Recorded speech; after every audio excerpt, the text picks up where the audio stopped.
deadly California wildfire, now largest blaze in state's history. A California wildfire that has killed 2 people and seared its way through cities, towns and wilderness northwest of Los Angeles became the largest blaze ever officially recorded in California on Friday, authorities said. The Thomas fire took only 2.5 weeks to burn its way into history books as unrelenting winds and parched weather turned everything in its path to tinder, including more than 700 homes. The fire in Ventura and Santa Barbara counties had scorched 273,400 acres, or about 427 square miles of coastal foothills and national forest, according to the California Department of Forestry and Fire Protection. That was 154 acres larger than California's previous fire record holder, the 2003 Cedar Fire in San Diego County that killed 15 people. The Cedar Fire had been recognized as the biggest California wildfire in terms of acreage since 1932. Some fires before that date undoubtedly were larger, but records are unreliable, according to state fire officials. A firefighter and a civilian fleeing the flames died in the Thomas fire as days of unrelentingly dry, gusty winds drove the flames.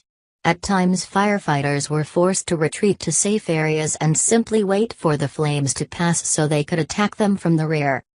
Often erratic gusts combined with extremely low humidity, it dropped to just 1% on some days, pushed the blaze with virtually unprecedented speed, blackening more ground in weeks than other fires had consumed in a month or more.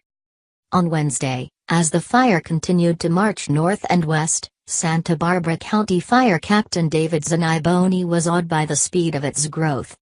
Those other fires burned for weeks and weeks, and this fire is only a few weeks old, he said. It's incredible. By that point, firefighters already were beginning to take advantage of a lull in the weather. Several days of easing winds allowed crews to burn and bulldoze protective fire breaks in the foothills above threatened communities, including the celebrity enclave of Montecito.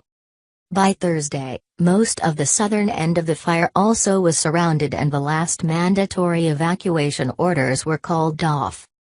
As of Friday, while 18,000 homes and other buildings were technically still at risk, there was little flame showing in previously burned areas and the fire was moving slowly through remote wilderness. The fire was 65% contained and colder, moister weather was helping.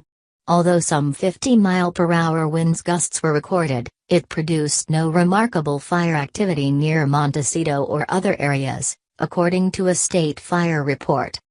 Brush and timber in the area remain tinder dry, and fire crews are setting back fires to burn it out, and that could add to the fire's size. The main fire itself will not have any growth, Captain Brandon Vaccaro of the California City Fire Department told the Los Angeles Times. Any growth that we see or is reflected in the acreage will be based on the control burns.